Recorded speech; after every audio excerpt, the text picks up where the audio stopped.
కలతను తీర్చిన ఆప్తబంధువై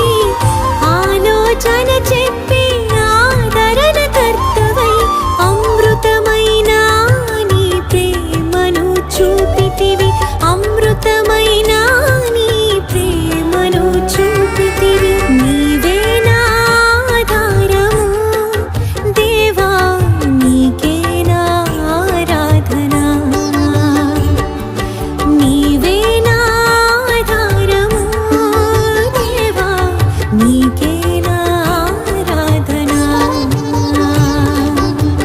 కోరితిని ప్రభువా నీ కృపదానముని